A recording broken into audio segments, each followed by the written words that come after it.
கிறிஸ்துவுக்குள் பிரியமான குர்லா மெதடிஸ்ட் தமிழ் திருச்சபை அங்கத்தினர்களே, ஆண்டவராக இயேசு கிறிஸ்துவின் இனிய நாமத்திலே வாழ்த்தி வரவேற்கின்றேன். ஆவியோடும் பரிசுத்தத்தோடும் தூய்மையோடும் அவரை ஆராதிக்க ஆயத்தமாவோம். ஆராதனைக்கு ஆரம்பமாக கண்களை மூடி தலைகளை தாழ்த்தி இறைவனை நோக்கி பார்ப்போம். ஜெபம் செய்வோம்.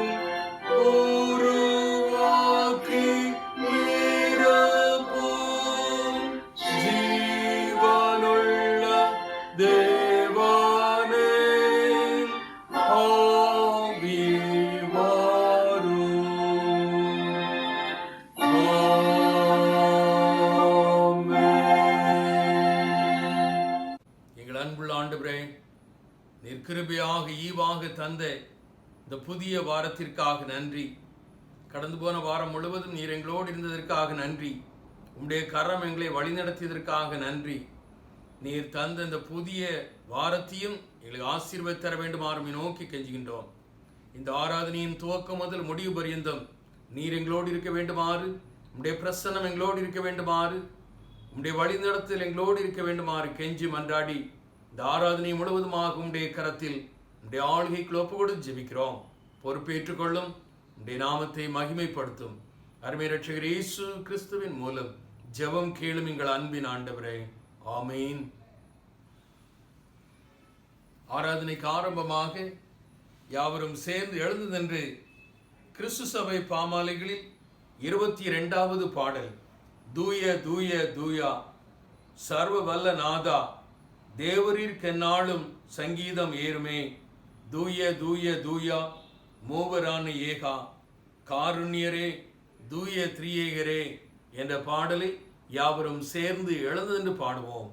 கிறிஸ்து சபை பாமாலைகளில் 22வது பாடல்.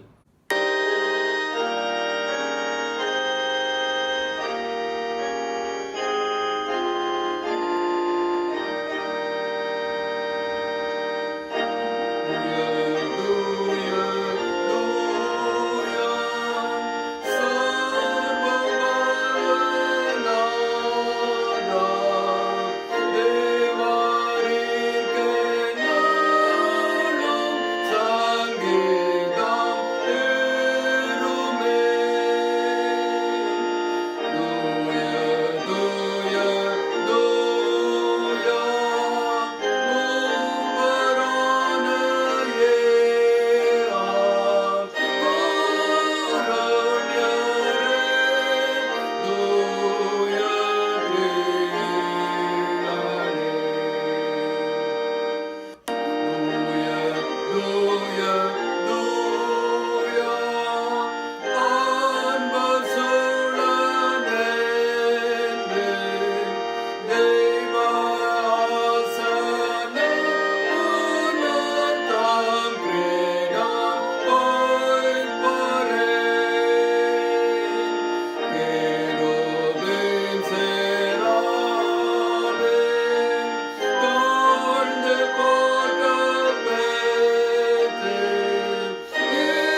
மாறி மாறி வாசிக்கும்படியாக தெரிந்து கொள்ளப்பட்ட சங்கீதம் 22 முதல் 10 வசனங்கள். Responsive reading is taken from Psalm 22 verses 1 to 10. என் தேவனே, என் தேவனே, ஏன் என்னை கைவிட்டீர்? எனக்கு உதவி செய்யாமலும் நான் கதறி சொல்லும் வார்த்தைகளை கேளாமலும் ஏன் தூரமாயிருக்கிறீர்? என் தேவனே, நான் பகலிலே கூப்பிடுகிறேன், உத்தரவு கொடீர். இரவிலே கூப்பிடுகிறேன், எனக்கு அமைதல் இல்லை. இஸ்ரவேலின் துதிகளுக்குள் வாசமாயிருக்கிற தேவரீரே பரிசுத்தர். எங்கள் பிதாக்கள் உம்மிடத்தில் நம்பிக்கை வைத்தார்கள், நம்பின அவர்களை நீர் விடுவித்தீர். உம்மை நோக்கி கூப்பிட்டு தப்பினார்கள், உம்மை நம்பி வெட்கப்பட்டு போகாதிருந்தார்கள். நானோ ஒரு புழு, மனுஷன் அல்ல, மனுஷரால் நிந்திக்கப்பட்டும் ஜனங்களால் அவமதிக்கப்பட்டும் இருக்கிறேன். என்னை பார்க்கிறவர்கள் எல்லாரும் என்னை பரியாசம் பண்ணி உதட்டை பெதுக்கி தலையை துலுக்கி, கர்த்தர் மேல் நம்பிக்கையாய் இருந்தானே, அவர் இவனை விடுவிக்கட்டும், இவன் மேல் பிரியமாய் இருக்கிறாரே, இப்பொழுது இவனை மீட்டு விடட்டும் என்கிறார்கள். நீரே என்னை கற்பத்திலிருந்து எடுத்தவர், என் தாயின் முலைப்பாலை நான் உண்கையில் என்னை உம்முடைய பெயரில் நம்பிக்கையாய் இருக்க பண்ணினீர். யாவரும் சேர்ந்து வாசிப்போம். கற்பத்திலிருந்து வெளிப்பட்ட போதே உமது சார்பில் விழுந்தேன், நான் என் தாயின் வயிற்றில் இருந்தது முதல் நீர் என் தேவனாயிருக்கிறீர்.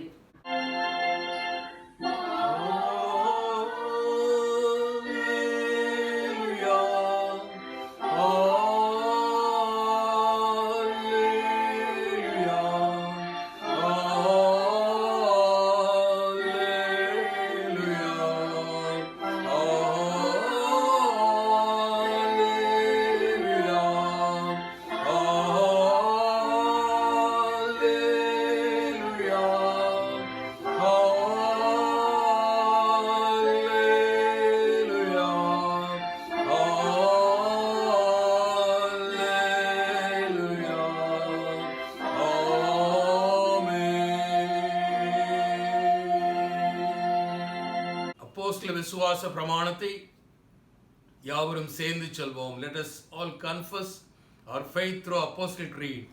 வானத்தையும் பூமியையும் படைத்த சர்வ வல்லமையுள்ள பிதாவாகிய தேவனை விசுவாசிக்கிறேன். அவருடைய ஒரே குமாரனாகிய நம்முடைய நாதர் இயேசு கிறிஸ்துவை விசுவாசிக்கிறேன். அவர் பரிசுத்த ஆவியினாலே கன்னி மரியாளிடத்தில் உற்பவித்து பிறந்தார். பொந்து பிலாத்துவின் காலத்தில் பாடுபட்டு சிலுவையில் அறையுண்டு மரித்து அடக்கமணப்பட்டு பாதாளத்தில் இறங்கி 3ஆம் நாள் மரித்தோரில் இருந்து எழுந்தருளினார். பரலோகத்துக்கு ஏறி சர்வ வல்லமையுள்ள பிதாவாகிய தேவனுடைய வலது பார்சத்தில் வீற்றிருக்கிறார். அவ்விடத்தில் உயிர்லோரையும் மரித்தோரையும் நியாயம் தீர்க்க வருவார். பரிசுத்த ஆவியையும் விசுவாசிக்கிறேன். பொதுவாக இருக்கிற பரிசுத்த சபையும் பரிசுத்தவான்களுடைய ஐக்கியமும் பாவ மன்னிப்பும் சரீர உயிர்த்தெழுதலும் நித்திய ஜீவனும் உண்டென்றும் விசுவாசிக்கிறேன். ஆமேன். பிதாவுக்கும் குமாரனுக்கும் பரிசுத்த ஆவிக்கும் மகிமை உண்டாவதாக. ஆதியிலும் இப்பொழுதும் எப்பொழுதுமான சதா காலங்களிலும் மகிமை உண்டாவதாக.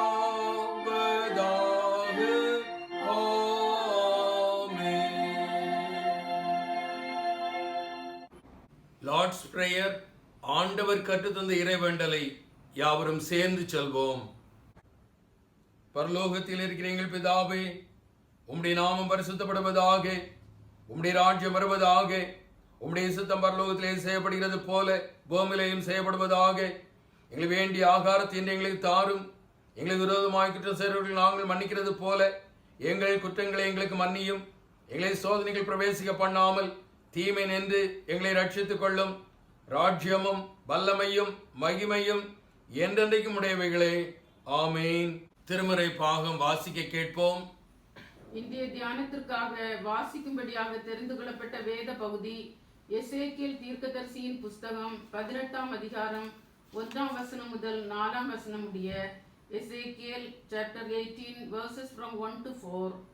கர்த்தருடைய வார்த்தை எனக்கு உண்டாகி, அவர், பிதாக்கள் திராட்சை காய்களை தின்றார்கள், பிள்ளைகளின் பற்கள் பூசி போயின என்னும் பழமொழியை நீங்கள் இஸ்ரவேல் தேசத்தை குறித்து சொல்லுகிறது என்ன? இனி இஸ்ரவேலில் இந்த பழமொழியை சொல்வதில்லை என்பதை என் ஜீவனை கொண்டு சொல்லுகிறேன் என்று கர்த்தராகிய ஆண்டவர் உரைக்கிறார். இதோ எல்லா ஆத்துமாக்களும் என்னுடையவைகள். தகப்பனின் ஆத்துமா எப்படியோ அப்படியே மகனின் ஆத்துமாவும் என்னுடையது. பாவம் செய்கிற ஆத்துமாவே சாகும் என்பதே வாசிக்கும்படியாக கொடுக்கப்பட்ட வேத பகுதி வாசித்தாயிற்று. தேவனுக்கே மகிமை உண்டாவதாக. ஜெபம் செய்வோம்.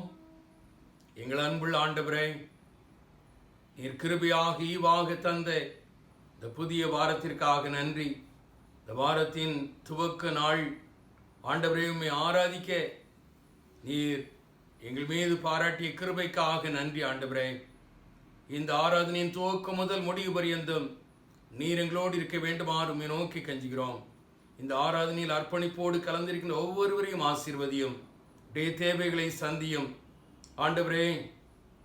இந்த நாட்களில் கொரோனா வைரஸினாலே பாதிக்கப்பட்டிருக்கின்ற மக்களுக்கு பரிகாரத்தை கட்டளையிடும். கொரோனா வைரஸினாலே தங்களுடைய பொருளாதாரத்தை இழந்து தவித்துக் கொண்டிருக்கின்ற மக்களுக்கு அவர்கள் இழந்து போனதை மீட்டுக் கொடும் ஆண்டவரே. இந்த கொரோனா வைரஸை இந்திய தேசத்திலிருந்து அப்புறப்படுத்தும். கொரோனா வைரஸை செயல் இழக்க செய்யும் ஆண்டவரே. இந்த கொரோனா வைரஸினாலே மகாராஷ்டிரா மாநிலத்தில் அடைபட்டிருக்கின்ற ஆலயங்கள் துரிதமாக திறக்கப்பட, அதன் மூலமாக ஆண்டவரே உம்முடைய பிள்ளைகள் சுதந்திரமாக சுயாதீனத்தோடு உம்மை மீண்டும் ஆராதிக்க ஆண்டவர் அனுகிரகம் செய்தரல வேண்டுமாறும் நோக்கி பார்க்கின்றோம். என்னுடைய திருச்சபையின் அங்கங்கள் அனைவரையும் குடும்பமாக உம்முடைய கரத்திலே உம்முடைய ஆளுகைக்கு ஒப்பு கொடுத்து ஜெபிக்கிறோம். ஒவ்வொரு குடும்பத்தையும் ஆசீர்வதியும், ஒவ்வொரு குடும்பத்தின் தேவைகளையும் சந்தியும்.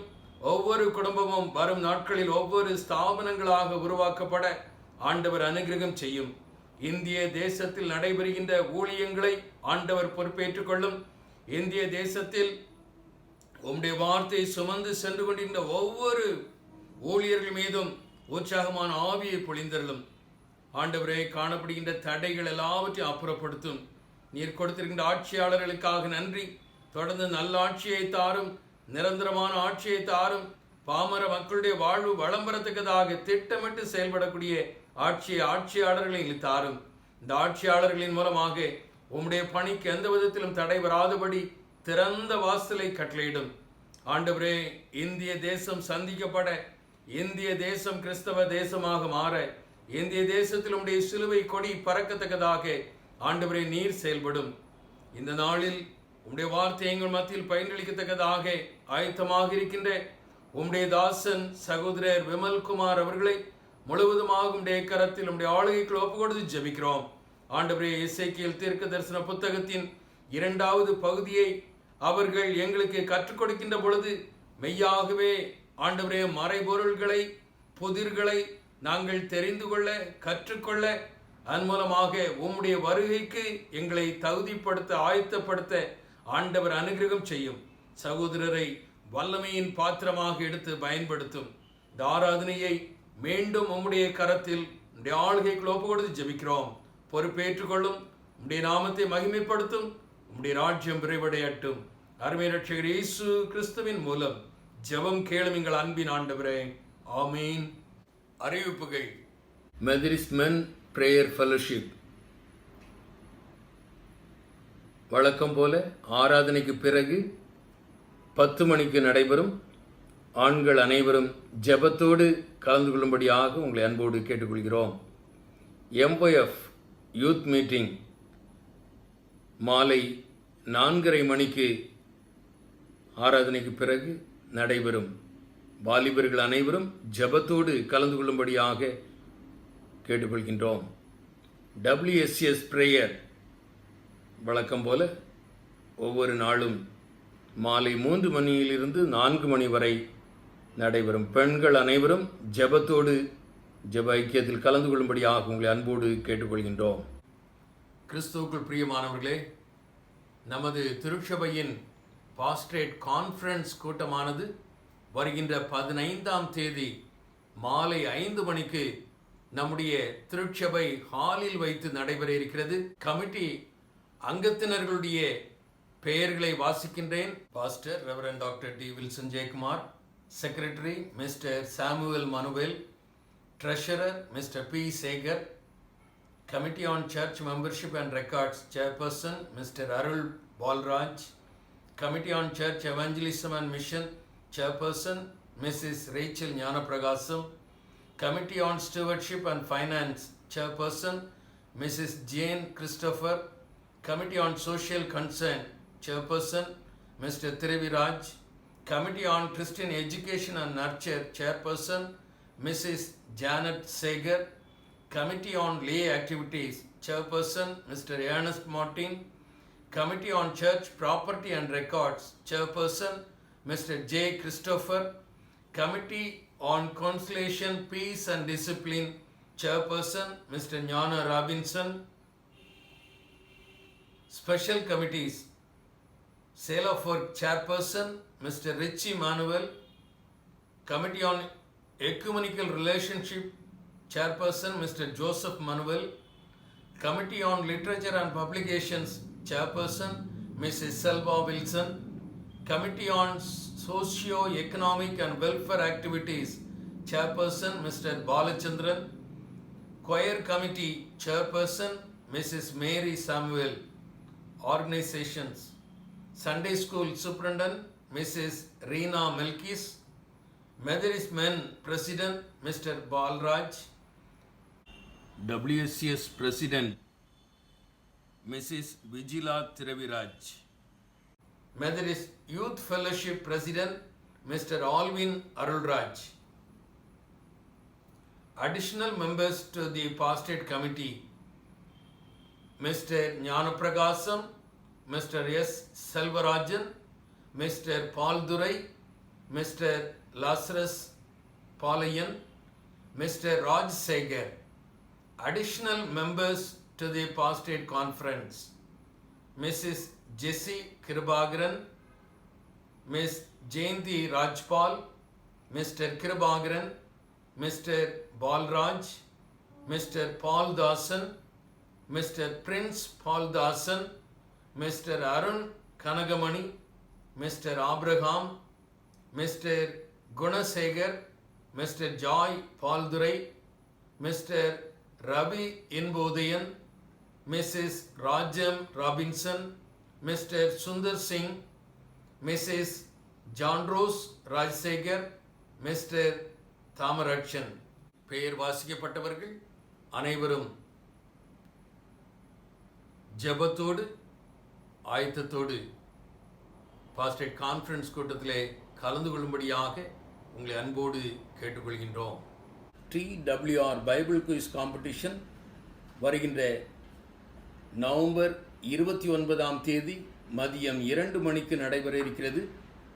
திருமறை பகுதி யாத்ராகமம் முழுவதும் அதற்குரிய ரிஜிஸ்ட்ரேஷன் மற்றும் மேல் விவரங்கள் தெரிந்து கொள்ள மிஸ் ஏஞ்சல் ஞானப்பிரகாசம் அவர்களை அணுகும்படியாக உங்களை அன்போடு கேட்டுக்கொள்கின்றோம். ஜெபத்தோடு தகுந்த ஆயத்தத்தோடு யாவரும் இந்த குயிஸ் காம்படிஷனிலே கலந்து கொண்டு ஆண்டவருடைய நாமத்தை மகிமைப்படுத்தும்படியாக உங்களை அன்போடு கேட்டுக்கொள்கின்றோம்.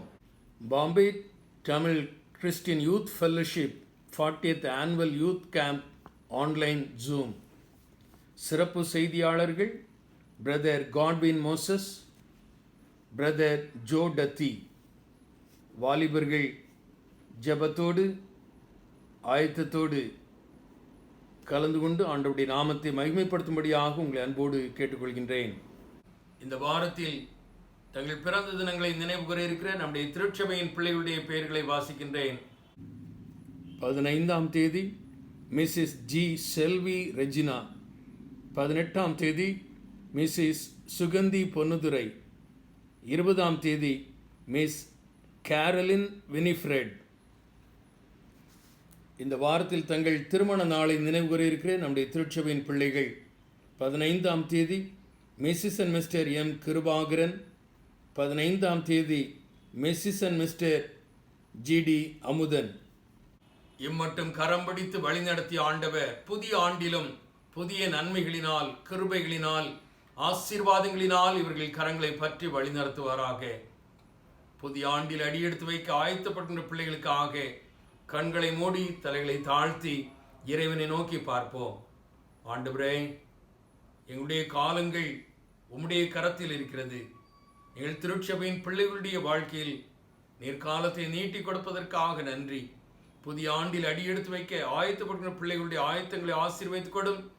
அடியெடுத்து வைக்கிற புதிய ஆண்டு ஆசீர்வாதமான ஆண்டாக, தேவைகள் சந்திக்கப்படுகின்ற ஆண்டாக, தடைகள் அப்புறப்படுத்தப்படுகின்ற ஆண்டாக, மகிழ்ந்து களிகூறுகின்ற அனுபவங்கள் பலவற்றை பெற்று அனுபவிக்கின்ற ஆண்டாக புதிய ஆண்டை அவர்களுக்கு ஆசீர்வதித்துக் கொடும்.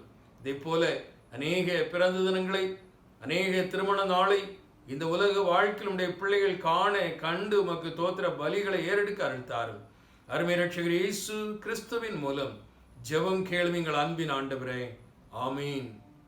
திருச்சபைக்கு காணிக்கை, தோத்திர காணிக்கை, சுய வெறுப்பு காணிக்கை,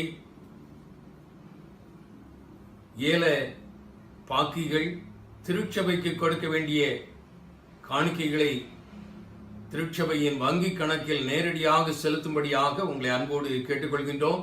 அதற்குரிய விவரங்கள் கொடுக்கப்பட்டிருக்கிறது. இன்னும் மேலும் விவரங்கள் தேவையாக இருக்குமேயானால் நம்முடைய திருச்சபையின் பொருளாளர் சகோதரர் பி. சேகர் அவர்களை தொலைபேசியிலே தொடர்பு கொண்டு தகுந்த ஆலோசனையை பெற்றுக் கொள்ளும்படியாக உங்களை அன்போடு கேட்டுக்கொள்கின்றோம்.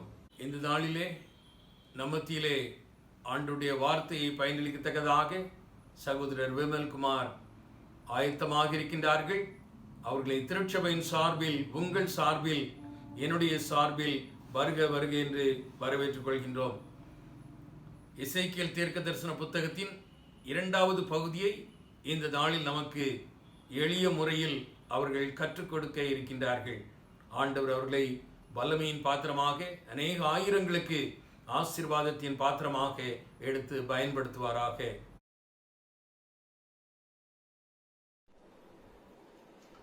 கண்களை மூடி தலைகளை தாழ்த்தி ஜெபிப்போம்.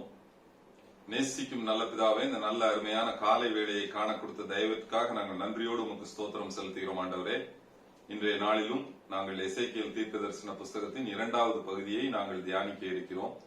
பரிசுத்த ஆவியானவர் தாமே எங்களை வழி நடத்த நாங்கள் உம்மை நோக்கி மன்றாடுகிறோம். இயேசு கிறிஸ்துவின் மூலம் ஜெபம் கேளும் நல்ல பிதாவே, ஆமென். இன்றைய நாள் நாம் எசேக்கியேல் தீர்க்க தரிசன புஸ்தகத்தின் 2வது பகுதியை நாம் சிந்திக்க அழைக்கப்படுகிறோம். நாம் மொத்தமாக இதை 4 பகுதியாக பிரித்து உள்ளோம். முதல் பகுதி, 1வது 12 அதிகாரத்தை நாம் ஏற்கனவே சிந்தித்து விட்டோம். இதில் நான் இந்த தீர்க்க தரிசன புஸ்தகத்தை சிந்திப்பதற்கு முன்பாக 2 காரியங்களை உங்கள் மனதில் பதிய வைத்துக் கொள்ள விரும்புகிறேன். யூதாவில் உள்ள கடைசி 3 ராஜாக்கள், யோயாக்கீம், சிதேக்கியா. அதே போல யூதாவினுடைய 3 சிறையிருப்புகள், 605 BC, 597 BC, 586 BC. இந்த புஸ்தகம் எழுதப்பட்டது 2வது கேப்டிவிட்டியின் போது, 2வது சிறையிருப்பின் போது எழுதப்பட்ட புஸ்தகம் தான் எசேக்கியேல் தீர்க்க தரிசன புஸ்தகம்.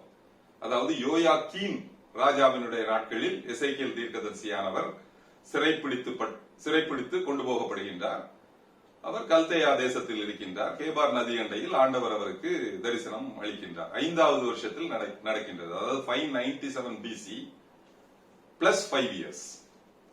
நாம் ஏற்கனவே சிந்தித்தோம். 9வது வருடத்தில் 3வது சிறையிருப்பு நடக்கும் என்று நாம் ஏற்கனவே இதை குறித்து நாம் சிந்தித்தோம். அதாவது முதல் 12 அதிகாரத்தில் நாம் எதை குறித்து சிந்தித்தோம் என்பதை நான் ஒரு பிரீஃபா I just want to brush up. முதலாவதாக ஆண்டவர் எசேக்கியேல் தீர்க்கதரிசிக்கு 5வது சிறையிருப்பின் 5வது வருடத்தில் தன்னுடைய மகிமையின் சாயலை தரிசனமாக காண்பிக்கின்றார். 4 ஜீவன்கள், அதற்கு பக்கத்தில் சக்கரம், மண்டலம், சிங்காசனம், ஆண்டவர். இதுதான் 1வது அதிகாரம். 2வது அதிகாரத்தில் கலக வீட்டாராகிய இஸ்ரவேல் ஜனத்திற்குள் ஆண்டவர் எசேக்கியேல் தீர்க்கதரிசியை அனுப்புகின்றார். அப்பொழுது அவருடைய கையில் ஒரு சிறு புஸ்தகத்தை கொடுக்கின்றார். அதை புசிப்பதற்காக கொடுக்கின்றார். அந்த புஸ்தகத்தில் ஐயோ என்றும் புலம்பல்களும் தவிப்புகளும் எழுதப்பட்டிருக்கின்றது. 3வது அதிகாரத்தில் அந்த புஸ்தகத்தை அவர் புசிக்கின்றார். அவருடைய வாய்க்கு அது மதுரமாக இருக்கின்றது, தேனை போல இனிக்கின்றது. அப்பொழுது அவரை வந்து ஆர்டைன் பண்றார், அதாவது காவலாளனாக அவரை நியமிக்கின்றார். அப்பொழுது அவருடைய வாயானது, அவருடைய நாவானது மேல் வாயோட ஒட்டிக்கொண்டு அவர் ஊமையனாக இருக்கின்றார். 4வது அதிகாரத்தில் எருசலேம் நகரத்தை ஒரு செங்கலில் வரைந்து 390 நாட்கள் இஸ்ரவேல் ஜனங்களுக்காகவும் 40 நாட்கள் யூதா ஜனங்களுக்காகவும் அவர்களுடைய தண்டனையை அனுபவிக்கின்றார். அப்பொழுது அப்பம் என்னும் ஆதரவுகோல் வந்து முறிக்கப்படுகின்றது என்று 4வது அதிகாரத்தை நாம் கண்டோம். 5வது அதிகாரத்தில் அவருடைய முடியையும் தாடியையும் ஷேவ் பண்ண சொல்லி அதை 3 பங்காக பிரித்து போடுகின்றார். அந்த 3 பங்கானது பஞ்சம், பட்டயம், கொள்ளை நோய் என்பதற்கு அறிகுறியாக அமைகின்றது. 6வது அதிகாரத்தில் இஸ்ரவேல் பர்வதத்தை குறித்து பேசுகின்றார். இஸ்ரவேல் பர்வதத்தை குறித்து அவர் சபிக்கின்றார். அடுத்தது 7வது அதிகாரத்தில் இஸ்ரவேல் தேசத்தை குறித்து பேசுகின்றார். 8வது அதிகாரத்தில் அங்கு பாழாக்கும் அருவருப்பு, எரிச்சல் உண்டாக்கும் விக்கிரகம், 70 மூப்பர்கள், தம்மூசுக்காக அழக்கூடிய ஸ்திரீகள், 25 புருஷர்கள், இவர்களை குறித்து நாம் ஆராய்ந்தோம். 9வது அதிகாரத்தில் 6 புருஷர்கள் எருசலேமில் மூப்பர்கள் துவக்கி, தேவாலயத்தில் துவக்கி அங்கு சங்கரிக்கும் ஆயுதத்தோடு அவர்கள் அந்த இடத்தில் அநேகரை வெட்டி கொண்டு போவதை நாம் சிந்தித்தோம். 10வது அதிகாரத்தில் அந்த 6 புருஷரில் அந்த லீடர், அவர் வந்து அந்த 4 ஜீவன்களுக்கு மத்தியில் உள்ள அக்னி தழலை எருசலேம் நகரத்தில் தூக்கி போடுகின்றார். 11வது அதிகாரத்தில் எருசலேமிலிருந்து வந்த அந்த 25 புருஷர்கள், நாம் எருசலேமானது ஒரு பானை என்றும் நாங்கள் அதில் உள்ள இறைச்சி என்றும் கூறுவதை நாம் சிந்தித்தோம்.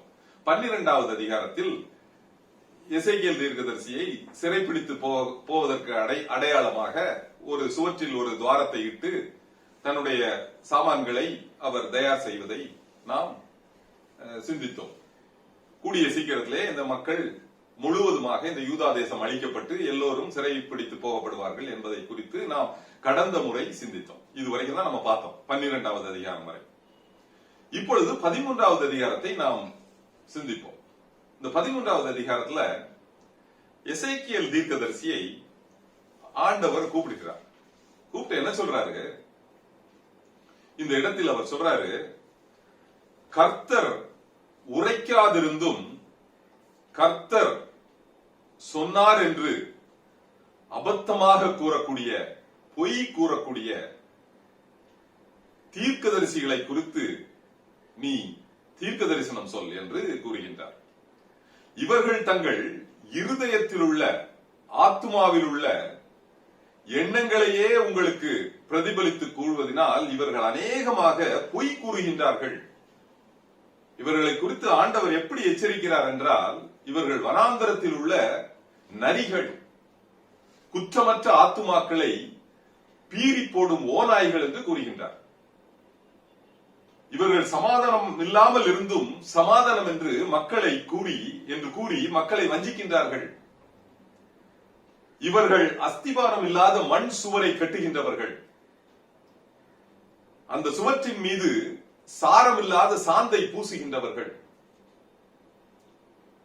இப்படி அந்த தீர்க்கதரிசிகளை குறித்து ஆண்டவர் கண்டம் பண்றார். அவர்களை பார்த்து எச்சரிக்கின்றார். இப்படி ஒரு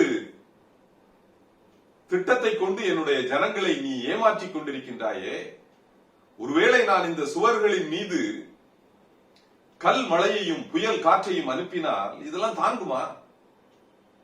நீதான் சாரம் இல்லாத சாந்ததான பூசுற, மண் சுவரை தானே கட்டி வச்சிருக்கிற. அப்பொழுது நான் கல் மழையையும் புயல் காற்றையும் அனுப்பினால் இவையெல்லாம் ஒன்றுமில்லாமல் பறக்கடித்து போகும், சிதறுண்டு போகும்.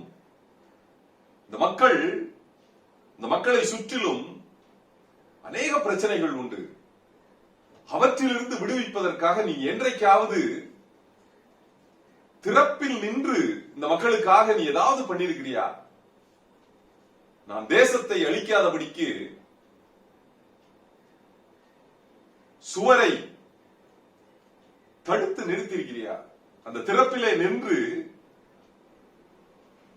இவர்களுக்காக நீ என்றைக்காவது ஜெபம் பண்ணிருக்கிறியா அப்படின்னு கேட்கிறார். வேண்டுதல் செய்திருக்கிறியா? மன்றாடி இருக்கிறியா? கிடையாது.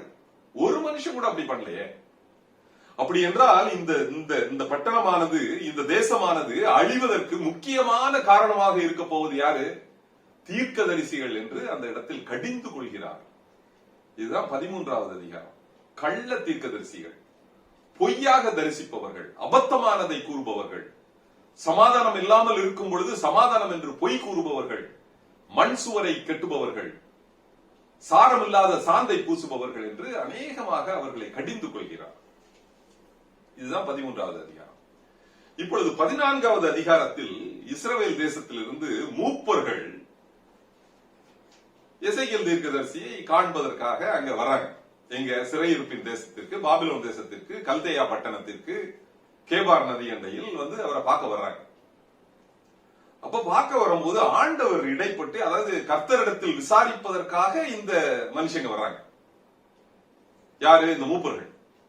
அப்ப ஆண்டவர் சொல்றாரு, இந்த வந்து உட்கார்ந்துருக்கானுங்க பாரு இந்த மூப்பர்கள்லாம் டீக்கன்ஸ், இவனெல்லாம் சாதாரணமா நினைச்சிடாத. ஞாபகம் இருக்கா 8வது அதிகாரத்துல என்ன பார்த்தோம்? இந்த இஸ்ரவேலின் மூப்பர்கள் என்ன பண்ணிட்டு இருக்கிறாங்க? சுரூபங்களுக்கு, ஊரும் பிராணிகளுக்கு, அருவருப்பான மிருகங்களுக்கு தூபம் காட்டிக் கொண்டிருப்பவர்கள், நரகலான விக்கிரகங்களுக்கும் பாழாக்கும் அருவருப்புக்கும் எரிச்சல் உண்டாக்கும் விக்கிரகத்துக்கும் தூபம் காட்டினவர்கள். இப்படிப்பட்ட விக்கிரகத்தை அவர்கள் இன்னும் அவங்க மனசுல இருந்து எடுத்து போடல. அப்படி எடுத்து போடாம இருந்துகிட்டு அவங்க என்ன ஏன் பார்க்க வர்றாங்க? என்கிட்ட ஏன் விசாரிக்க வர்றாங்க? அவர்களுடைய பாவத்திலிருந்து அவர்கள் விடுதலை பெறலையே, அவர்களுடைய மீறுதலிலிருந்து வெளியே வரலையே. அப்படி இல்லாமல் இருக்கும்போது ஏன் என்னை பார்க்க வர்றாங்க? இப்ப ஆண்டவர் அவர்களுக்கு ஒரு பெரிய எச்சரிப்பை கொடுக்கின்றார். என்ன சொல்றாரு தெரியுமா? சொல்றாரு, ஒரு தேசம், இது நல்லா கவனிக்கணும், இது நமக்கும் இன்றைக்கு நாளைக்கு இது நமக்கும் அப்ளிகபிள். ஒரு தேசம் எனக்கு விரோதமாக செயல்பட்டு கொண்டே இருந்தால் நான் கடைசியா என்ன பண்ணுவேன் தெரியுமா? அப்பம் என்னும் ஆதரவை முறித்து போடுவேன். 3 முக்கியமான சங்காரத்தை நான் ஏற்படுத்துவேன். பஞ்சம், பட்டயம், கொள்ளையம். இந்த 3 இந்த மக்களை அழித்து போடுவேன், சங்கரித்து போடுவேன். அப்படி நடக்கும் பொழுது நீ என்னதான் என்னைய பார்த்து நீ வேண்டிக் கொண்டாலும் நான் என் மனம் மாறப்போவதில்லை. நான் எடுத்த டிசிஷன் தான். இஸ்ரவேலின் ஜெயபாலமானவர் தான் கூறிய வார்த்தைகளை குறித்து மனஸ்தாபப்படுவதில்லை, அதை குறித்து நான் பின்வாங்க போவதும் இல்லை என்று கூறுகின்றார். ரொம்ப கிளியரா இருக்கணுங்க. இன்றைக்கு நாட்களில் கூட ஆண்டவர் எவ்வளவோ எச்சரிப்பின் செய்தியை நமக்கு அனுப்பி விட்டார். அனுப்பி இருக்கின்றார் என்று சொல்லக்கூடாது, அனுப்பி விட்டார். நாம் தெரிந்தே தான் ஆண்டவருக்கு விரோதமாக அநேக காரியங்களில், அநேக இடங்களில் செயல்பட்டு வந்து விட்டோம். இந்த உலகம் முடிவதற்குரிய எல்லா அறிகுறியும் இன்று நடந்து கொண்டிருக்கின்றது. வேதத்தில் உள்ள எல்லா end time prophecies, eschatological events எல்லாமே வந்து they are all being fulfilled. ஆண்டவருடைய வருகைக்கு எத்தனமாக எல்லா காரியங்களும் நடந்து கொண்டிருக்கின்றது. ஆனால் நாம் இயேசு கிறிஸ்துவை அறிந்தவர்கள் நம்முடைய பாவங்களில் இருந்து, மீறுதல்களில் இருந்து வெளியே வர்றதற்கு we are not prepared. அதான் சொல்றாரு. அப்படிப்பட்ட நாட்களில் நான் இந்த தேசத்துக்கு விரோதமாக கொடிய நோயையும், கொள்ளை நோயையும், பஞ்சத்தையும், பட்டயத்தையும் அனுப்பும் போது நீ கதறனா கூட நான் கேட்க மாட்டேன் அப்படிங்கிறார். இதுதான் 14வது அதிகாரம். இப்பொழுது 15வது அதிகாரத்தில் என்ன சொல்றாரு? இந்த இஸ்ரவேல் ஜனங்களானவர்கள் காட்டில் உள்ள திராட்சை செடியை போல உள்ளவர்கள். இந்த காட்டில் உள்ள திராட்சை செடி என்ன அப்படின்னா, இதனுடைய கனி கசப்பா இருக்குங்க, இதை உட்கொள்ள முடியாது.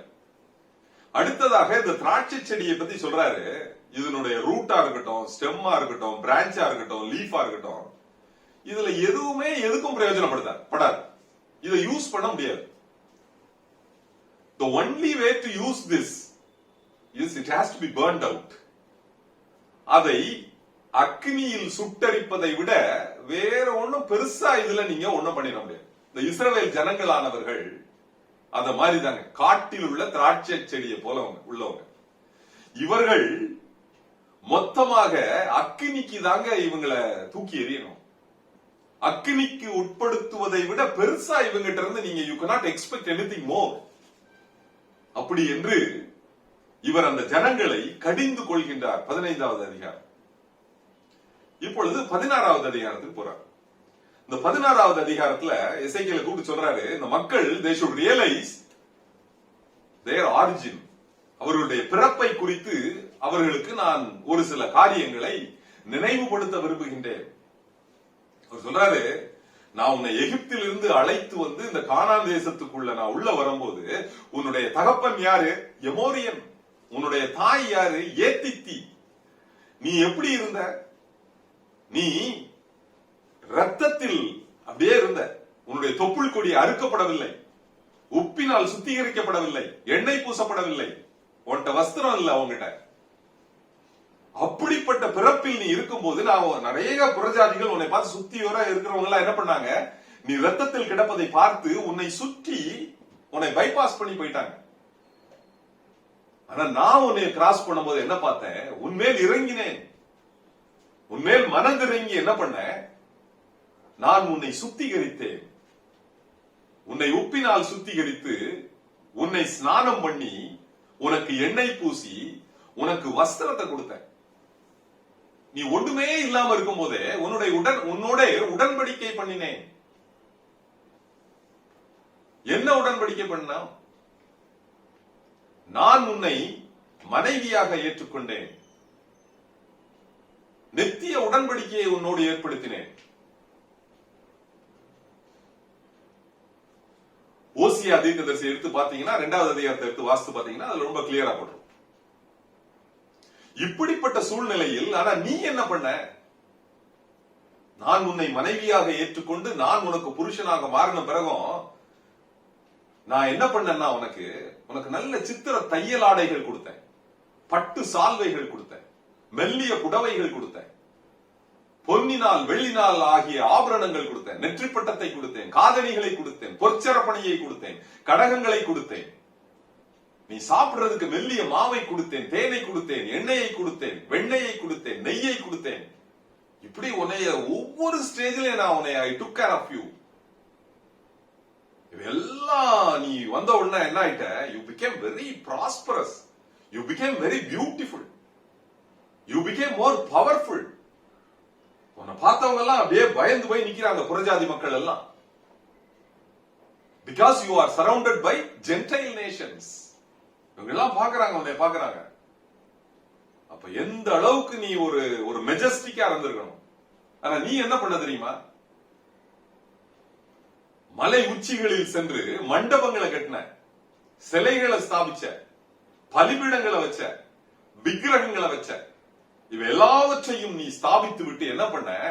நான் உனக்கு கொடுத்தேன் தெரியுமா? நான் உனக்கு கொடுத்த சித்திர தையலாடைகள், பட்டு சால்வைகள், மெல்லிய புடவைகளை அந்த விக்கிரகங்களுக்கு அணிவித்து, நான் உனக்கு கொடுத்த பொன்னினால் வெள்ளியினால் ஆன ஆபரணங்கள் எல்லாத்தையும் அந்த விக்கிரகங்களுக்கு நீ அணிவித்து மெல்லிய மாவை சுகந்த வாசனையாக படைத்தாய், தூபம் காட்டின.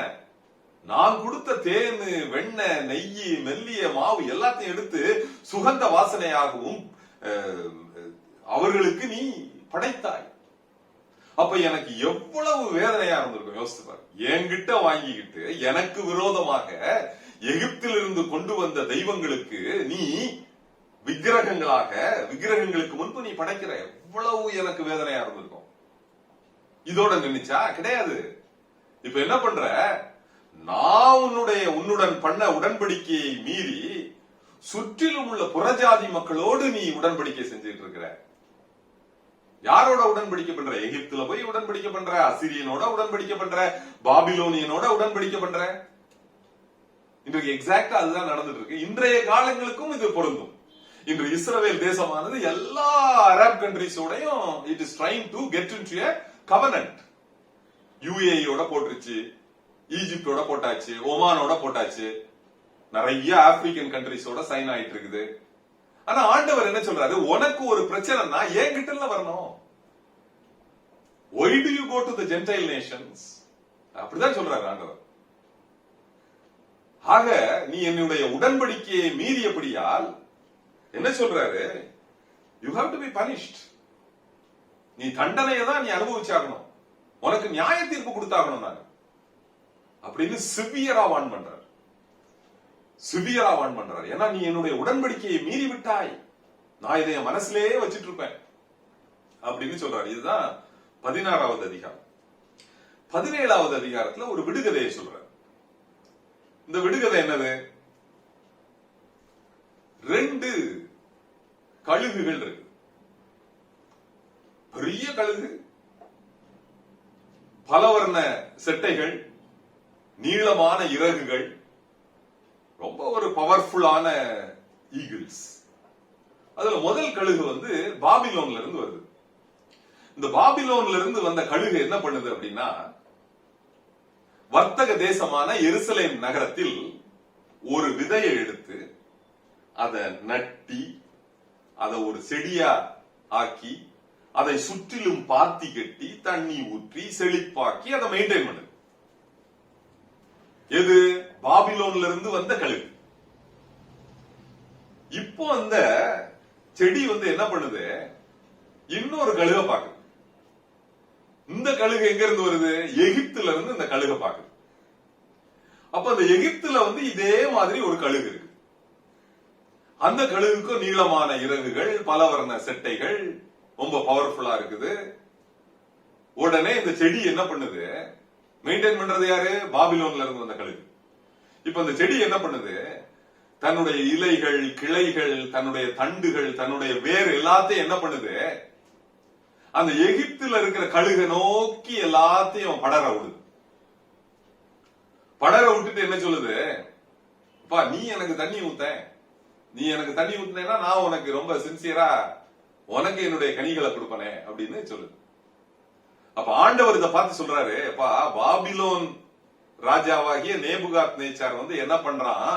யோயாக்கீனை பிடிச்சிட்டு போய் அங்க சிதேக்கியான்னு நம்ம யூதா ராஜாவை ஒரு பப்பட் கிங்கா அங்க வைக்கிறான். வச்சுட்டு அவனோட ஒரு அக்ரிமெண்ட போடுறான், உடன்படிக்கையை போடுறான். போட்டுட்டு என்ன சொல்றான்? நீ எனக்கு தான் நீ வந்து உண்மை உள்ளவனா இருக்கணும், ஹானஸ்டா இருக்கணும், லாயலா இருக்கணும், டெடிகேட்டடா இருக்கணும், கமிட்டடா இருக்கணும்.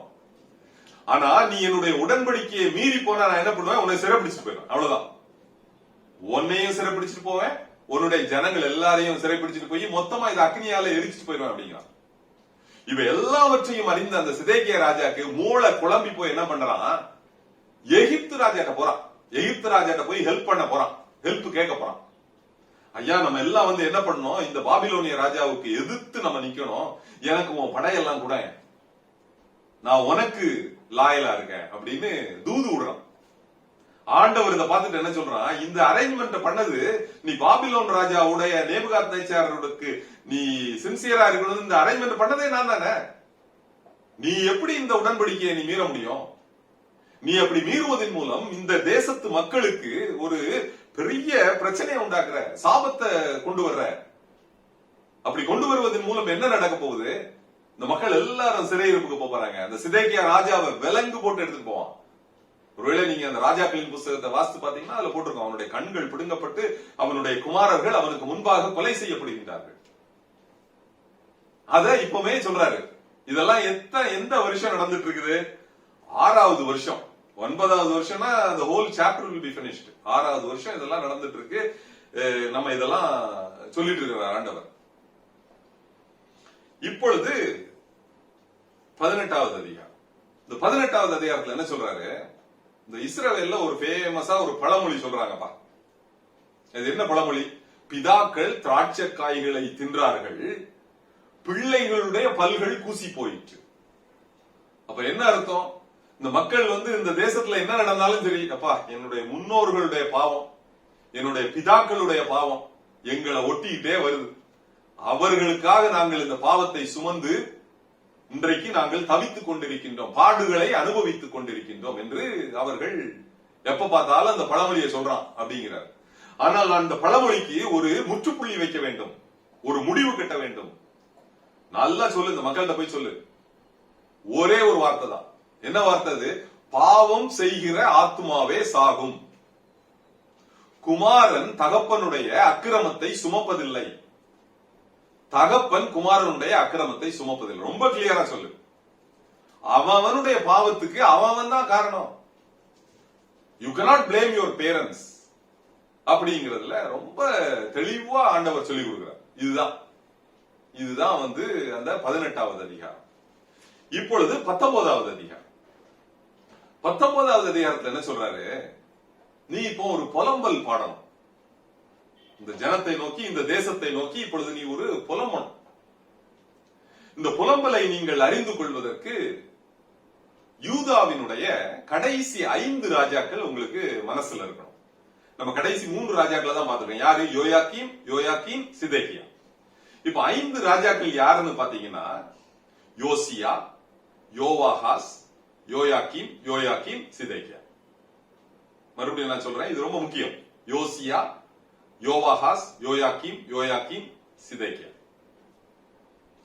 இப்பொழுது இந்த 19வது அதிகாரத்தை பார்ப்போம். இந்த இஸ்ரவேல் தேசமானது ஒரு பெண் சிங்கத்தை போன்றது. இந்த பெண் சிங்கம் என்ன பண்ணுது? தன்னுடைய குட்டிகளை வளர்க்குது. அப்ப அந்த குட்டிகளை வளர்க்கும் போது அந்த குட்டிகள்ல ஒரு குட்டியை எடுத்து பால சிங்கமா ட்ரெயின் பண்ணுது, இறை தேட பழக்குவிக்குது.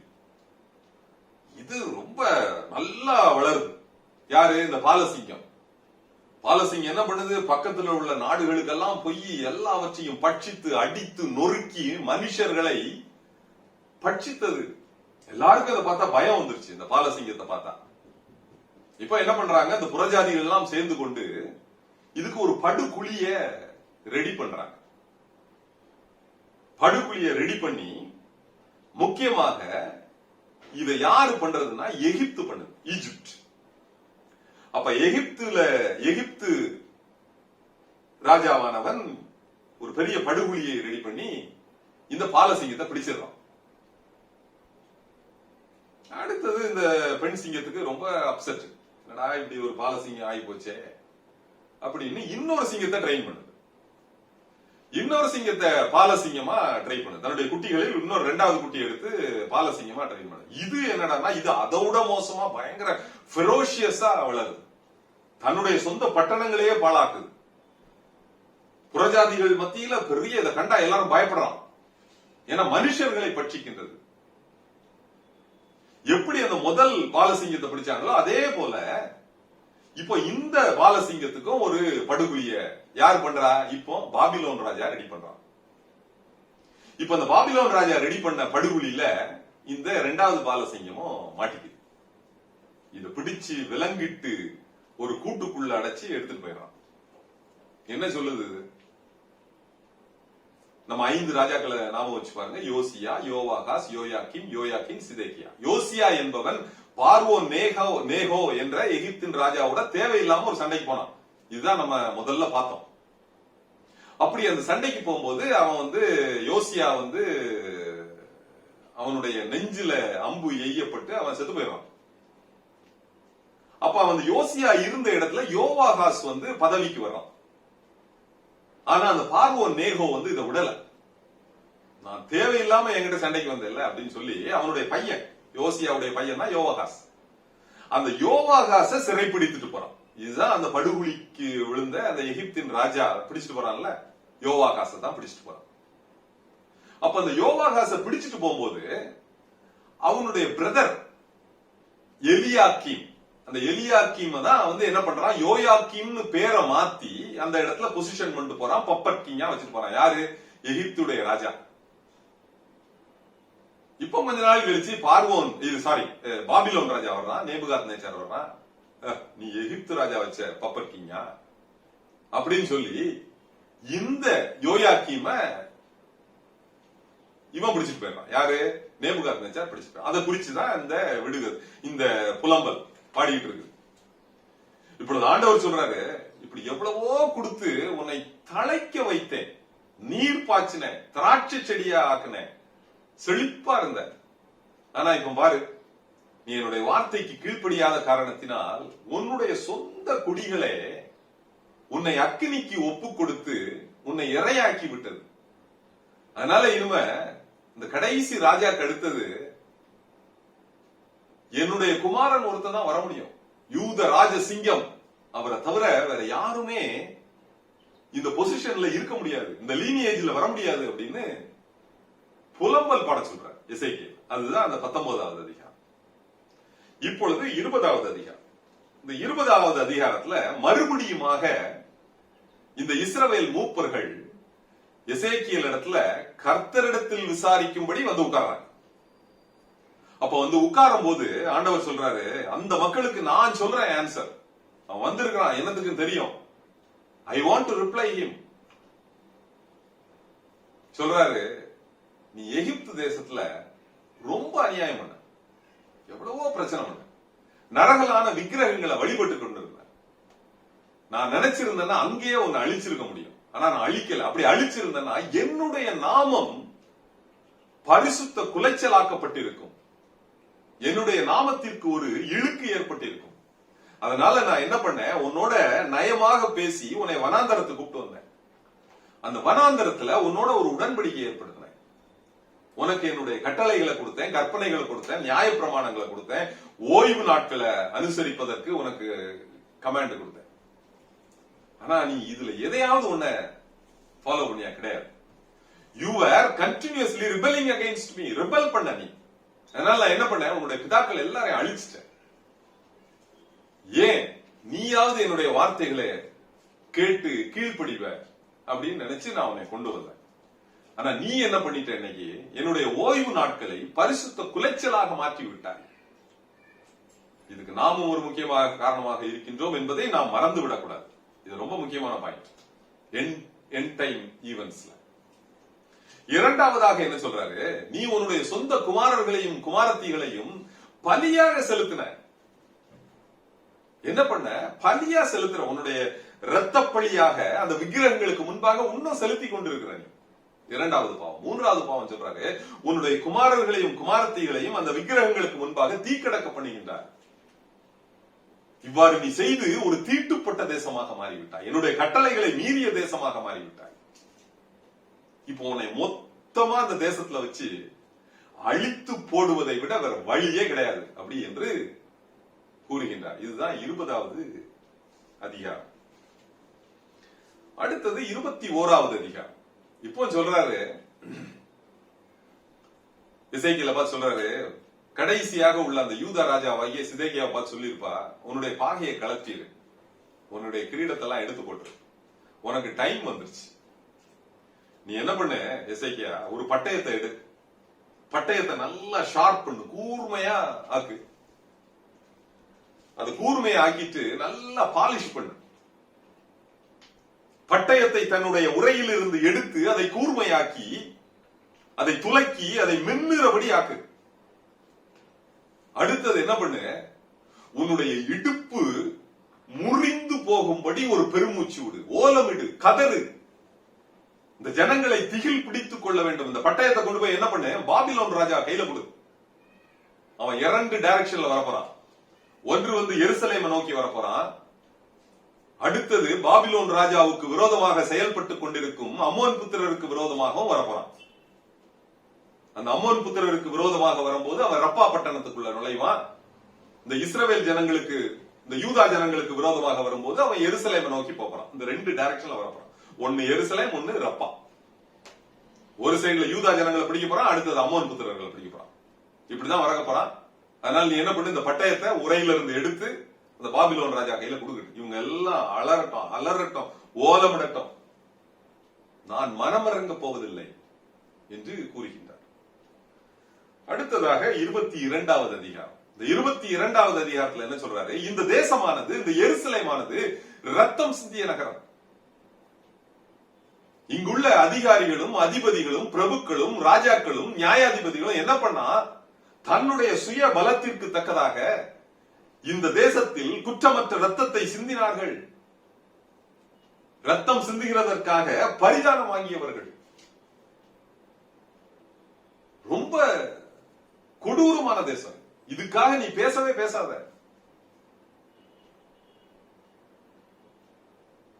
அடுத்ததாக என்ன சொல்றாரு, இது அருவருக்கப்பட வேண்டிய தேசம், இது அருவருக்கப்பட்ட தேசம்.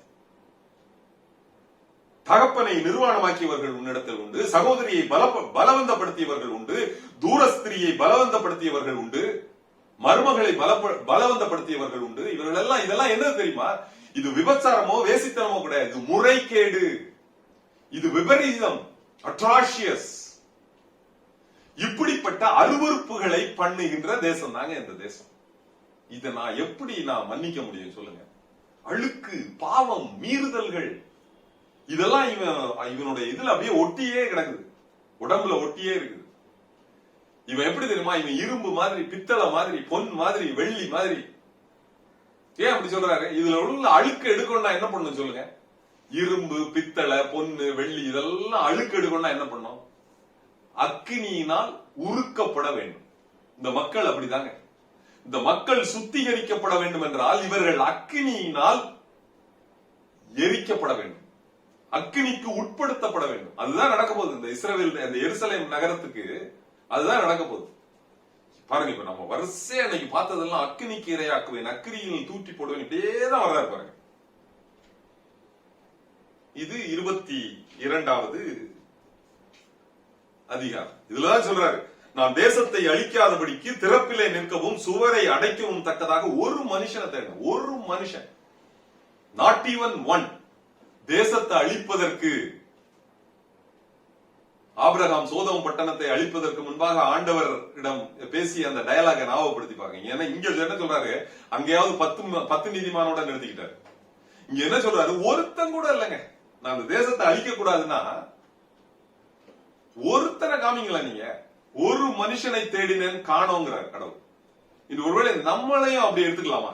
நாம் இன்று சந்தித்துக் கொண்டிருக்கும் சவால்களுக்கு நாமும் ஒரு காரணமாக நம்மையே நாம் எடுத்து இந்த இடத்தில் சிந்தித்து பார்க்கலாமா? கண்டிப்பா அதை நம்மை நாமே ஆராய்ந்து பார்க்க வேண்டிய நேரம் வந்துருச்சு. It's all come.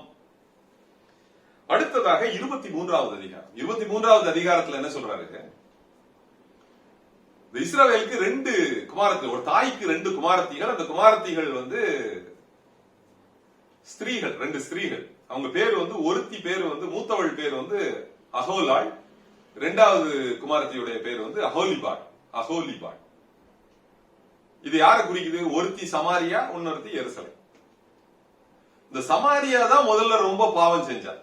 யாரு? இஸ்ரவேல் தேசம். அந்த அகோலாள் பாவம் செய்து என்ன பண்றா? போய் ஊர்ல உள்ள எல்லாரோட உடன்படிக்கை பண்றா. முக்கியமாக அசீரியர்களோடு உடன்படிக்கை பண்ணி நிறைய பாவத்தை செய்யறா. விபச்சாரம், வேசித்தனம், ரொம்ப வாயில சொல்ல முடியாத வார்த்தைகள். அப்படிப்பட்ட உடன்படிக்கை செய்து அவ அவ்வளவு எனக்கு எரிச்சல் உண்டாக்கிய பொழுது நான் என்ன பண்ணேன்? அந்த சமாரியாவை, அந்த இஸ்ரவேல் தேசத்தை யார நம்பி அவர்கள் உடன்படிக்கை செய்தார்களோ அதே மக்கள்கிட்ட நான் ஒப்பு கொடுத்தேன். அந்த இஸ்ரவேல் தேசம் அசீரியர்கள் தான் சிறைப்பிடிச்சு போனோம். இப்ப இத பார்த்தாவது அவ தங்கச்சி கொஞ்சம் தெரிஞ்சிருக்கணுமா இல்லையா? அகோலிபாள் தெரிஞ்சிருக்கணுமா இல்லையா? எருசலேம் தெரிஞ்சிருக்கணுமா இல்லையா? இல்லையே. அவ இவ்வளவு விட அதிகமான பாவங்களை பண்றா. இவ என்ன பண்ணா? போய் பாபிலோன் ராஜாவோட உடன்படிக்கை பண்றா. அப்ப எனக்கு எவ்வளவு வேதனையா இருந்திருக்கும். அப்ப நான் என்ன பண்ணேன்? யாரோட உடன்படிக்கை பண்ணாலோ அவனையே இவளுக்கு விரோதமாக எருசலேம் நகரத்தை சுட்டு எரிப்பதற்கு நான் தயார் பண்ணிட்டேன். இப்ப அவன் தான் வரப்போறான், நேபுகாத்நேச்சார் தான் வரப்போறான். இந்த தேசத்தை அக்கினிக்கு சுட்டரித்து விட்டு போயிடுவான் எருசலேம் நகரத்தை. அதுதான் நடக்க போகுது அப்படின்னு 23வது அதிகாரத்தில் கூறுகின்றார். இப்பொழுது 24வது அதிகாரம், கடைசியான அதிகாரம், இன்றைய நாளுக்குரிய கடைசியான அதிகாரம். இப்போ நீங்க ஒருவேளை நீங்கள் நான் வேதத்தை எடுத்து வாசித்து பார்த்தீங்கன்னா இங்க கரெக்டா போட்டிருக்கோம் 9வது வருஷம். எப்போ? இதுதான் last captivity. 597 minus 9 is equal to 586 BC. இப்ப 586 அவர் ஆண்டவர் என்ன சொல்றாரு? இந்த இதோட யூதா ராஜ்யம் முடிஞ்சிருதுங்க. சிதேக்கியா ராஜாவை சிறைபிடிச்சு போறான். இப்ப என்ன சொல்றாரு ஆண்டவர்? இந்த 9வது வருஷம் 10வது மாதம் 10வது தேதியை நீ குறிச்சுக்கோப்பா. இந்த எக்ஸாக்ட் டே தான் பாபிலோன் ராஜா என்ன பண்றான்? எருசலேம் நகரத்தை போய் லேண்ட் ஆயிடுறான், போய் பிசீஜ் பண்றான், முற்றுகை போட்டு விடுறான். இதுக்கு நீ அவங்களுக்கு ஒரு உபமானத்தை காமி. ரொம்ப முக்கியமான உபமானம். என்ன உபமானம்? ஒரு கொப்பரை எடுத்துக்கோ, நல்ல உள்ள தண்ணியை ஊத்து, இறைச்சியை போடு, நல்ல சூடு பண்ணு, ஹீட் பண்ணு. அது நல்லா கொதிக்கட்டும், கொதிக்க வை, நல்லா எல்லாம் வெந்து போகட்டும். அப்ப வெந்து போக போக ரொம்ப சில நேரம் நம்ம ரொம்ப ஒரு இதை நம்ம வேக வச்சுட்டோம்னா என்ன ஆகும்? நுர தள்ளி போயிடும். அப்படிதானே? அப்படி நுர தள்ளி போகும்போது அந்த நுரையெல்லாம் என்ன பண்ணும்? பாத்திரத்தோட ஒட்டிக்கும். இப்ப நீ என்ன பண்ணு? பக்காவா ஒரு இறைச்சி குழம்பு ரெடி ஆயிடுச்சு. ஆட்டுக்கால்லாம் உள்ள போடுங்கிறாரு. ஆட்டுக்கால் சூப் ரெடி. இப்ப இதை என்ன பண்றாரு, இதை மண்ணுல ஊத்தாத, இத கண்மலையில ஊத்து. இத கொண்டு போய் என்ன பண்ணு, கண்மலையில ஊத்து. இது இவர்கள் ரத்தம் சிந்தினதை நான் ஞாபகமா வச்சுக்கணும், இவங்களை பழி வாங்கணும் நானு. அதற்காக இந்த குழம்ப கொண்டு போய் என்ன பண்ணு, கண்மலையில ஊத்தி வை, நான் வருவேன், இவங்களை மொத்தமா முடிக்கணும் அப்படிங்கிற. இப்ப அடுத்ததாக இந்த குழம்பு ஊத்திட்டா இப்ப என்ன இருக்கும், வெறும் நுர மாத்திரம் அந்த பாத்திரத்துல ஒட்டிக்கிட்டு இருக்கும். இப்ப என்ன பண்றாரு, மறுபடியும் ஹீட் பண்ணுங்கிறார். அந்த கொப்பரையை மறுபடியும் ஹீட் பண்ணு. இந்த கொப்பரையை எந்த அளவுக்கு நீ ஹீட் பண்ணணும்னா கம்ப்ளீட்டா அந்த கொப்பரையை மெல்ட் ஆகுற வரைக்கும் நீ ஹீட் பண்ணு அப்படிங்கிற. அப்ப அந்த கொப்பரை மெல்ட் ஆன பிறகு என்ன ஆகும் சொல்லுங்க, அந்த அக்கினி டைரக்டா அந்த நுரையை டச் பண்ணுமா, நுரையை வெந்து போக பண்ணுமா. அதுதான் அந்த நுரை தான் அந்த மக்கள், இந்த மக்களுடைய பாவங்கள், மீறுதல்கள், அக்கிரமங்கள், இவை எல்லாம் சுத்திகரிக்கப்பட வேண்டும் என்றால் இந்த மக்கள் அக்கினிக்கு உட்படுத்தப்பட வேண்டும். அதுக்குதான் இந்த உபமானத்தை சொல்றாரு. இப்ப கடைசி என்ன சொல்றாரு, இது பைபிள்லயே ரொம்ப டஃபஸ்ட் ப்ராஃபஸினா இதுதான். இதோட ஒரு என்ன சொல்றது, ரொம்ப தாங்கிக் கொள்வதற்கு ரொம்ப கஷ்டமான ஒரு ப்ராஃபஸி. ஆண்டவர் சொல்றாரு, எசேக்கியேல் தீர்க்கதரிசியை கூப்பிடுறாரு, அப்பா யவானி, நான் உன் மனைவிய சாகடிக்க போறேன், உன்னுடைய கண்களுக்கு பிரியமான அழகான உன்னுடைய மனைவியை நான் சாகடிக்க போறேன். ஆனா நீ என்ன பண்ணணும் தெரியுமா, அழக்கூடாது, புலம்ப கூடாது, உன்னுடைய தாடியை மூடக்கூடாது, தாடியை கவர் பண்ணக்கூடாது, உன் பாதரட்சியை கலத்தக்கூடாது, துக்கம் கொண்டாடிகளுடைய அப்பத்தை புசிக்க கூடாது, ஒண்ணுமே பண்ணக்கூடாதுப்பா இப்படின்னு சொல்றாரு. எசேக்கியேலுக்கு எவ்வளவு கஷ்டமா இருந்திருக்கும் ரிசீவ் பண்றதுக்கு இந்த மெசேஜ. சொல்றாரு, அன்னைக்கு சாயங்காலம் அவங்க மனைவி இறந்து போயிடுறாங்க, எசேக்கியேலுடைய மனைவி இறந்து போயிடுறாங்க. எசேக்கியேலுக்கு கொடுக்கப்பட்ட கட்டளை எல்லாத்தையும் நிறைவேற்றுறாரு. சத்தம் போட மாட்டாரு, புலம்ப மாட்டாரு, அழமாட்டாரு, ஓலமிட மாட்டாரு, பாதரட்சியை கலத்த மாட்டாரு, தாடிய கவர் பண்ண மாட்டாரு வஸ்திரத்தை வச்சு, துக்கம் கொண்டாடுற அப்பத்தை சாப்பிட மாட்டாரு. மக்கள்லாம் ஒரு மாதிரி டென்ஷன் ஆகி பதறி போய் என்னையா இப்படி பண்ற அப்படிங்கிற. ஏன், இது எதற்கு அடையாளம் என்று கேட்கிறார். நான் எப்படி இருக்கிறனோ, நான் எப்படி நான் அனுபவிக்கிறனோ, என்னுடைய மனைவியின் இறப்பை, சாவை நான் எப்படி அனுபவிக்கிறோம் அதே மாதிரிதான் நீ அனுபவிக்க போற. அவன் பாபிலோன் ராஜா அங்க இறங்கிட்டான். அவன் என்னைக்கு உன்னுடைய குமாரர்களையும் குமாரத்திகளையும் பரிசுத்த ஸ்தலத்தையும் பரிசுத்த குலைச்சலாக்குதையும் என்னைக்கு பண்ண போறான்னு தெரியாது. உன்னுடைய குமாரர்களையும் குமாரத்திகளையும் என்னைக்கு சாகடிக்க போறான்னு தெரியாது. You don't know, because there is no one to convey the message. ஏன்னா எசேக்கியேல் ஊமையனாக இருக்கின்றார், சொல்ல முடியாது, என்ன நடக்குதுன்னு கூட நீ என்கிட்ட தெரிஞ்சுக்கிட முடியாது, நான் ஊமையனா இருப்பேன். ஆனா என்னைக்கு உன்னுடைய குமாரர்களையும் குமாரத்திகளையும் வெட்டி கொலை செய்து அந்த பரிசுத்த ஸ்தலத்தை குலைச்சலாக்குகின்றானோ அன்னைக்கு ஒருத்தர் அங்க இருந்து தப்பி ஓடி வருவான். அன்னைக்கு தப்பி ஓடி சொல்லுவான் அந்த நியூஸ. அவன் சொல்ற அன்னைக்குதான் என் வாய் திறக்கப்படும் அப்படின்னு க்ளோஸ் பண்றாங்க. How horrible situation. இன்று நம்மில் அநேகர் கூட இப்படிப்பட்ட பாவங்களோடு நாம் அந்த பாவங்கள்ல இருந்து வெளியே வராம பாவத்திற்கு அடிமைப்பட்டு ஆண்டவருடைய வார்த்தைகளுக்கு கீழ்ப்படியாமல் ரொம்ப அவருக்கு கஷ்டம் கொடுத்துட்டு இருக்கோம். அதனாலதான் ஆண்டவர் என்ன சொல்றாரு, நான் சொன்னதுதான்ப்பா, நான் சொன்னதை குறித்து பின்வாங்க போவதில்லை, மனஸ்தாபப்பட போவதில்லை அப்படின்னு இந்த அதிகாரத்தை க்ளோஸ் பண்ற. 24 அதிகாரங்களை நாம் சிந்தித்துக் கொண்டோம். என்ன பார்த்தோம் அப்படின்னா, இன்னைக்கு நம்ம 24 அதிகாரத்திலையும் ஆண்டவர் யோயாக்கீம் ராஜாக்கு அடுத்தது சிதேக்கியா ராஜால முடிக்கிறார். அவ்வளவுதான், யூதா ராஜா முடிவடைகின்றது. திருப்பி திருப்பி ஒரே இதுதான் பிரச்சனை. நியாய பிரமாணத்தை மீறுறாங்க, கட்டளைகளை மீறுறாங்க. ஆண்டவர் என்ன சொல்றார், 3 பனிஷ்மெண்ட் தான், பஞ்சம், பட்டயம், கொள்ளையும். அவ்வளவு. இதை நாம் மனதில் கொண்டவர்களாக நம்மை நாமே ஆராய்ந்து, ஒருவேளை மீறுதல்கள் நம்மில் காணப்படுமானால் நம்மை நாம் ஒப்புவித்து நம்மை திருத்திக் கொள்ள வேண்டியது, இப்படிப்பட்ட வார்த்தைகளின் மூலம் நம்மை சரி செய்ய வேண்டியது ஆண்டவர் நமக்கு கொடுக்கின்ற எச்சரிப்பாக எடுத்துக்கொள்ள வேண்டும். கண்களை மூடி தலைகளை தாழ்த்தி ஜெபிப்போம்.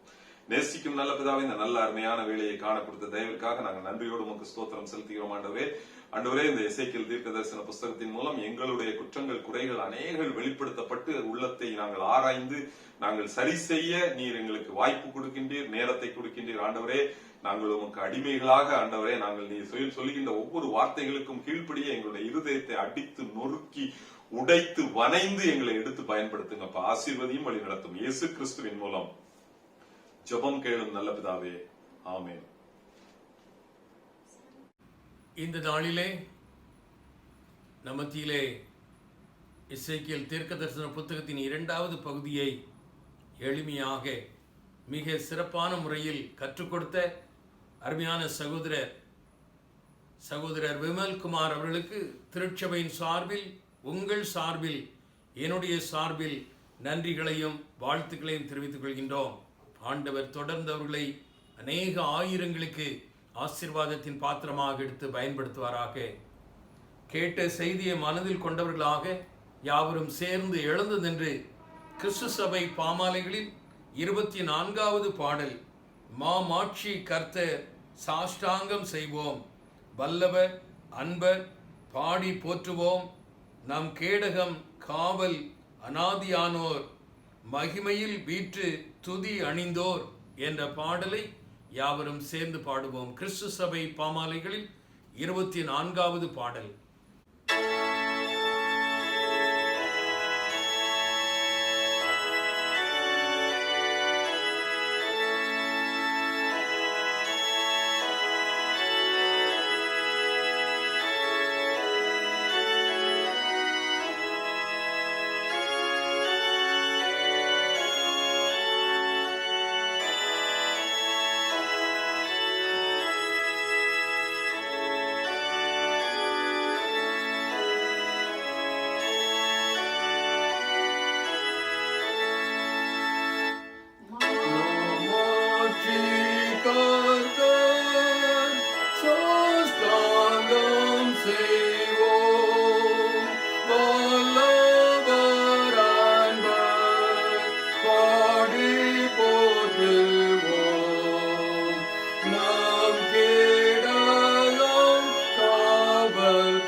ஜெபம் செய்வோம். எங்கள் அன்புள்ள ஆண்டவரே, எசேக்கியேல் தீர்க்க தரிசன புத்தகத்தின் 2வது பகுதியை நாங்கள் எளிமையாக கற்றுக்கொள்ளத்தக்கதாக சகோதரர் விமல்குமார் அவர்களை வல்லமையின் பாத்திரமாக எடுத்து பயன்படுத்தியதற்காக நன்றி ஆண்டவரே. இன்னும் அவர்கள் வரும் நாட்களில் 3ஆம் பகுதி 4ஆம் பகுதிகளை விளக்குகின்ற பொழுது ஆண்டவரே வல்லமையின் பாத்திரமாக அவர்களை எடுத்து பயன்படுத்தியல்ல வேண்டுமாறு நோக்கி கெஞ்சுகிறோம். திருச்சபையின் அங்கங்கள் அனைவரையும் குடும்பம் குடும்பமாக உம்முடைய கரத்தில் உம்முடைய ஆளுகைக்குள் ஒப்பு கொடுத்து ஜெபிக்கிறோம். ஆண்டவரே, இன்று மாலை 5 மணிக்கு ஆராதனை கூடத்தில் ஹாலில் வைத்து நடைபெற இருக்கின்ற பாஸ்டரேட் கான்ஃபரன்ஸ் கூட்டத்தை முழுவதுமாக உம்முடைய கரத்திலே தாழ்த்தி ஒப்பு கொடுத்து ஜெபிக்கிறோம். அங்கத்தினர்கள் அனைவரும் அர்ப்பணிப்போடு ஜெபத்தோடு ஆயத்தத்தோடு வந்து கலந்து கொண்டு உம்முடைய நாமத்தை மகிமைப்படுத்த அனுகிரகம் செய்யும். நீர் தலைவராக அந்த கூட்டத்தை தலைமையேற்று எங்களுக்கு சிறப்பாக நடத்தி தர வேண்டுமாறு நோக்கி கெஞ்சுகிறோம். அதில் தலைமையேற்று நடத்த ஆயத்தமாக இருக்கின்ற எங்களுடைய மாவட்ட கண்காணிப்பாளர் ரெவரண்ட் ஆரம் இஸ்ரேல் அவர்களை உம்முடைய கரத்தில் உம்முடைய ஆளுகைக்குள் ஒப்பு கொடுத்து ஜெபிக்கிறோம். உம்முடைய ஞானத்தினால் அவர்களை நிரப்பி வல்லமையின் பாத்திரமாக எடுத்து பயன்படுத்தும். திருச்சபையின் வளர்ச்சி பாதையில் ஆண்டவரே, நாங்கள் திருச்சபையின் அங்கங்கள் இணைந்து ஏக மனதோடு செயல்பட அன்மூலமாக உம்முடைய நாம மகிமையடைய உம்முடைய ராஜ்யம் விரிவடைய ஆண்டவர் அனுகிரகம் செய்யும். அருமை இரட்சகர் இயேசு கிறிஸ்துவின் மூலம் ஜெபம் கேளும் எங்கள் அன்பின் ஆண்டவரே, ஆமீன்.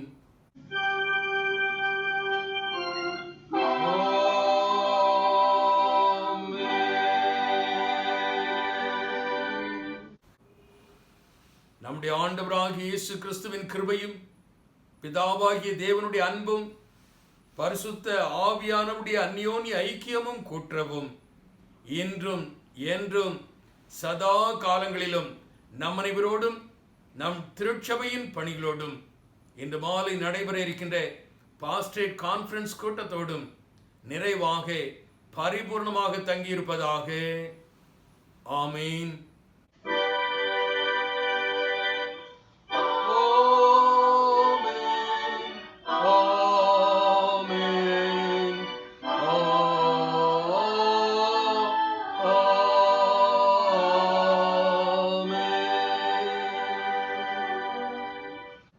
யாவரும் சேர்ந்து சொல்வோம். என் ஆத்துமாவே கர்த்தரை தோத்திரி, என் முழு உள்ளமே அவருடைய பரிசுத்த நாமத்தை தோத்திரி. என் ஆத்துமாவே கர்த்தரை தோத்திரி, கர்த்தர் செய்த சகல உபகாரங்களை மறவாதே. ஆமீன்.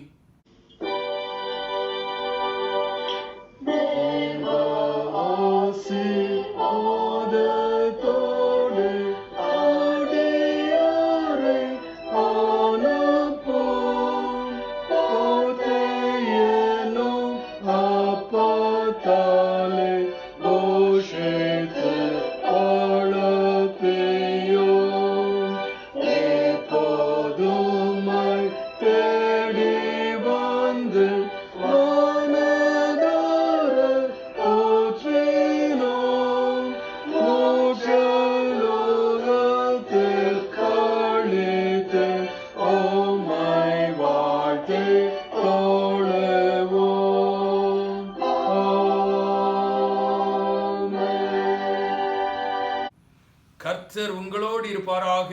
அவர் தமது ஆவியோடும் இருப்பாராக. சமாதானத்தோட போய் வர கடவோம். கர்த்தருடைய நாமத்தினாலே ஆமென்.